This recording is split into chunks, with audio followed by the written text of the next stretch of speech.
চিকেনের বিভিন্ন রকমের পদ আমরা রান্না করে খেয়ে থাকি, কিন্তু এইভাবে একবার চিকেন রান্না করে দেখুন। পোলাও, লুচি, পরোটা, গরম ভাতের সাথে জমে যাবে এবং স্বাদ ও গন্ধে হয়ে উঠবে অতুলনীয়। বাড়িতে অতিথি এলেও চিকেনের এই পদটি রান্না করে দেখতে পারেন, সবাই আপনার প্রশংসা না করে পারবে না। নমস্কার দর্শক বন্ধুরা, রিয়াজ কিচেনে সবাইকে স্বাগত জানাই। আজকে চিকেনের একটি দারুণ রেসিপি তৈরি করব। তার জন্য নিয়ে নিয়েছি 1 কেজি চিকেন। এরপর মশলার জন্য নিয়ে নেব আদা, রসুন এবং লঙ্কা। এখানে কাঁচা পাকা দু ধরনের লঙ্কা ব্যবহার করেছি, তো খুব ভালো করে পেস্ট করে নিলাম মিক্সিতে। এখন এই আদা, রসুন, কাঁচা লঙ্কা বাটাটা চিকেনের মধ্যে দিয়ে দিলাম। এরপর দিয়ে দেবো আমি দই। এখানে আমি নর্মাল দই ব্যবহার করেছি। দইটা দেওয়া হয়ে গেল।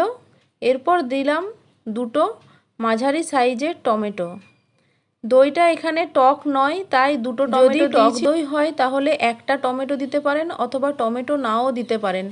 এখন আমি 1 চামচ মতো গোলমরিচ এর মধ্যে দিয়ে দিলাম। এরপর দিয়ে দিলাম ধনে গুঁড়ো, জিরে গুঁড়ো এবং হলুদ গুঁড়ো। পরিমাণ মতো নুনটা আমি এখনই দিয়ে দেবো। চিকেনের মধ্যে এখন আমি নুনটা দিয়ে দিলাম। আপনারা বুঝে নুনটা দেবেন। এরপর আমি ওপর থেকে কিছুটা সর্ষের তেল এর মধ্যে দিয়ে দিলাম। এরপর খুব ভালো করে এটাকে মাখিয়ে নিতে হবে। এইভাবে সমস্ত মশলা একসাথে ম্যারিনেট করে তারপর কড়াইয়ে পেঁয়াজ ভেজে চিকেনটা রান্না করে দেখুন, দারুণ লাগবে। তো এখন আমি চিকেনটা ম্যারিনেট করে নিলাম। এরপর 1 ঘন্টা মতো রেখে দেবো। ঢাকা দিয়ে রেখে দিলাম। 1 ঘন্টা পর আমি রান্না করব। এরপর কড়াইতে বেশ খানিকটা সর্ষের তেল দিয়ে দিলাম। সর্ষের তেল গরম হলে এর মধ্যে অল্প পরিমাণে চিনি দিয়ে দেবো কালারের জন্য। চিনিটা দিয়ে দিলাম। এরপর তেজপাতা দিয়ে দিলাম 3টে ভেঙে।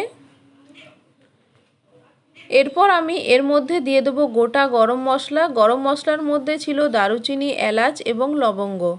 অল্প একটু ভাজা ভাজা হলে এর মধ্যে আমি বেশ খানিকটা পেঁয়াজ এর মধ্যে দিয়ে দেবো। এখানে 3টে বড় সাইজের পেঁয়াজ আমি এর মধ্যে দিলাম। পেঁয়াজটা খুব ভালো করে লাল করে ভেজে নিতে হবে, তবেই এর টেস্টটা আসবে। তো পেঁয়াজটা লাল করে ভাজা হয়ে গেছে। এখন আমি ম্যারিনেট করে রাখা চিকেনটা এর মধ্যে দিয়ে দিলাম। চিকেনটা দেবার পর হাই ফ্লেমে 5 মিনিট রান্না করে নেব।